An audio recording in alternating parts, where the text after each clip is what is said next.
New footage has surfaced capturing the chaotic aftermath of the shooting involving rising rapper Q50. The scenes are graphic and unsettling, instantly sparking a storm of reactions online. Oh my lord! But the violence wasn't the only thing fueling the story. Rumors of a $60,000 street debt and whispers of a calculated setup quickly took over social media, sending shockwaves through the hip-hop world. By the morning of August 17, 2025, panic had gripped neighborhoods, and the entire drill scene was buzzing with speculation. At the center of it all stood Blood Hound Q50, the 20-year-old drill rapper from Chicago's East Side, whose aggressive anthems had made him one of the hottest rising names in the streets. It's Sunday morning, so it's kind of crazy that I got to start off this Sunday morning like this, but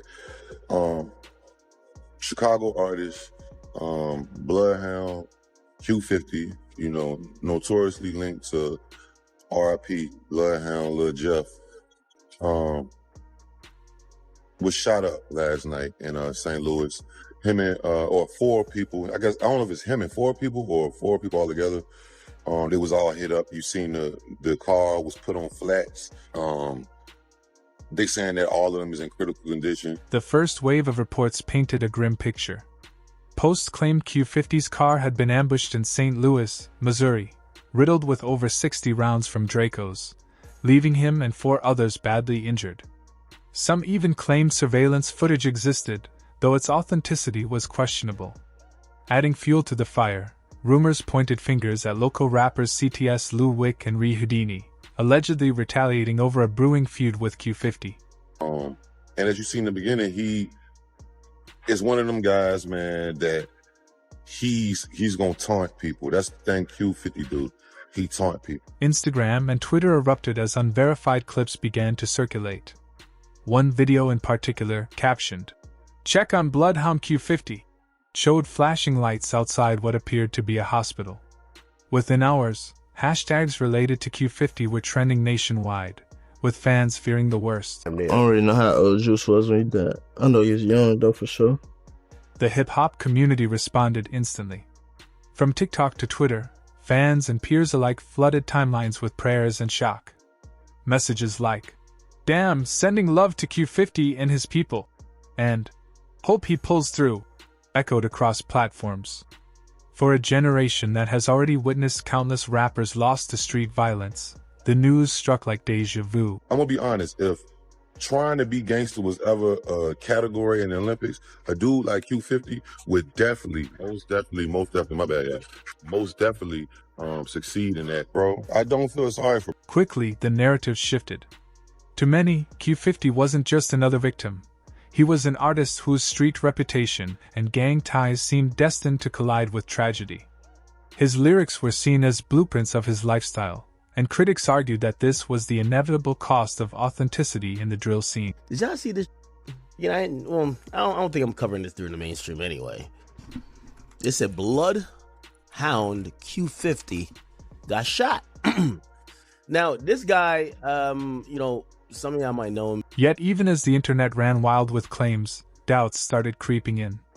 Major news outlets in St. Louis stayed silent. The St. Louis Metropolitan Police Department had no official reports about any shooting involving Q50 on that date. Local channels like KSDK and Fox 2 didn't touch the story, unusual, given how big the headline would have been. Yeah, he lucky.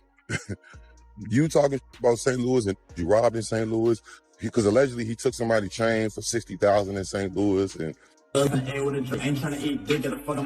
the hyper-specific claims, the exact number of bullets, the alleged $60,000 debt, and the names of supposed shooters began raising eyebrows. Social media had once again blurred the line between rumor and fact, leaving many questioning if this street justice ever really happened. I took my time for it. What do they catch you with? Yeah, 50. You sound like the charge. To understand why people so readily believe the story, you have to understand Q50 himself. He isn't just a rapper. His background ties directly to the streets. Born McQuail Cooper on August 6, 2004, Q50 grew up in the unforgiving environment of Chicago's East Side. His life has been marked by violence, loss, and the kind of credibility that can't be. So let's talk about the situation. So you and Jeff are starting to rap, and the way you guys are rapping is a little bit different than most rappers.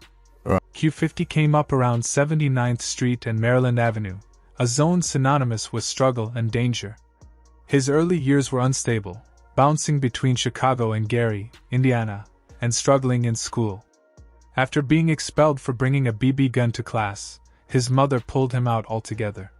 He later finished high school online, but not before a viral video of him getting jumped in high school shaped his public image. There was a bunch of rumors that said that you were there when Lil Jeff got killed. Yeah, rumors, but His gang affiliation with Blood Hound 79, not just a rap crew, but a street organization, has defined much of his identity. The group's conflicts have claimed numerous lives over the years. And tragedy struck closest to home when his cousin, collaborator, and fellow Bloodhound member Lil Jeff was killed in June 2024. By this point, is the music being taken more seriously? not at this point. At this point, when I took house arrest, Lil Jeff was gone. He had died. So like at this point, now I'm stepping up to the plate for him, and yeah, now music starting to get too serious. Jeff's murder wasn't random. He was gunned down after a botched hit on rival gang Trap City, taking 19 bullets. His death cemented the violent feud between Bloodhound 79 and Trap City. Q50 later admitted he was present during the incident, placing himself squarely in the heart of the What exactly did aggravated UUW? But it's like, I ain't never really understand that, because I thought aggravated UUW unlawful use of weapon. I thought that meant you used the weapon. The violence didn't end there. In March 2023, Q50 lost another cousin, Bloodhound Zoni, who was shot 29 times in a parking lot. His killing was reportedly revenge for Jeff stealing a chain from Trap City's Vel, escalating a deadly cycle of retaliation. You know, it's like, how can I explain? A lot of rappers, just cause you're a rapper don't mean you gotta live what you rap. You know what I'm saying? That shit. So like basically, I'm just doing any other rapper doing shit. I ain't living with, you know what I'm saying? I'm making shit up, making it just sound good. You know what I'm saying? It's just like all these other rappers. So like, that's why I be trying to see like what the f make me and my brother so different. That because we lying about the shit we rap about.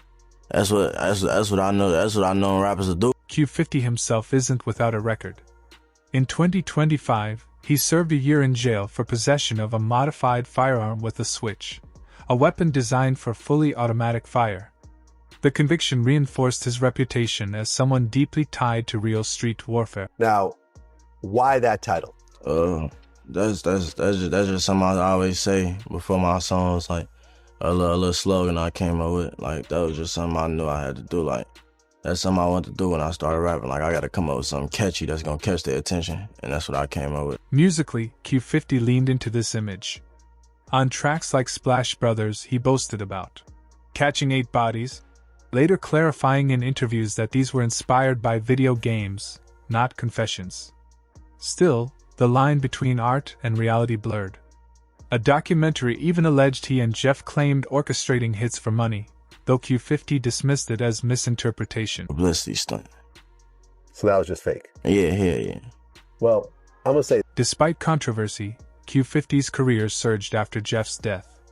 Splash Brothers amassed over 2 million Spotify streams, and follow-ups like Don't Blink or Stare crossed 10 million. By late 2024, he signed with Signal Records, an affiliate of Columbia, and by early 2025, had over 1 million monthly Spotify listeners. His debut album, Long Live My Brudda, He Probably Killed Your Brudda, solidified his place in drill rap. I don't really carry guns, you know what I'm saying? So it's like the gun wasn't even on me intentionally like that. Like it wasn't, you know what I'm saying? That wasn't even my book bag. So it's like, you feel me? Like that ain't really like, only thing it made me do is just watch my surroundings. But as far as carrying a gun, hell no, I still don't carry no gun. Controversy, however, never left his side. He admitted to faking a Percocet snorting video for publicity, sparking outrage. In July 2025, he clashed with YFG Fatso on Instagram Live, disrespecting Fatso's late friend Co Hoam, showcasing how quickly online beef can spiral into real-world. If you want to entice people and if you want to taunt people and if you want to get at your ops, whatever state they in, whatever place they from, and they get at your ass, hey, charge it to the game. He blessed that he wasn't instantly killed. Even survival hasn't come easy for Q50. He'd previously survived being shot in the leg in a mistaken identity incident, with the bullets still lodged there today. Between personal losses, gang ties, and his own near-death experiences, fans were conditioned to believe another shooting was almost inevitable. But what you was about to say about it? Well, what I want to say is that, you know, over the years, I've interviewed maybe about 5 people that died from drug overdoses. Damn. So, you know, you're signed to somebody whose biggest artist died from a drug overdose. This acceptance reflects a grim reality. Drill culture has normalized death. Chicago's scene has lost stars like FBG Duck and King Von, while elsewhere, artists like Pop Smoke, XXXTentacion, and Drakeo the Ruler met violent ends. Social media fuels these conflicts with taunts, diss tracks, and location leaks, often escalating them into bloodshed. So that taught me my lesson. So I'm just going to say, as someone who's, you know, more than twice your age, as you get into this game, if you could try to avoid that, man, your life is going to be way better. The Q50 shooting rumors ultimately reveal a larger truth about hip-hop today. The culture of authenticity demands artists stay tethered to the streets, even as fame offers escape. For fans, hearing that a 20-year-old drill rapper may have been ambushed with 60 bullets wasn't shocking, it was expected. Whether true or not, the speed with which the rumor spread shows just how deeply normalized violence has become in the rap game.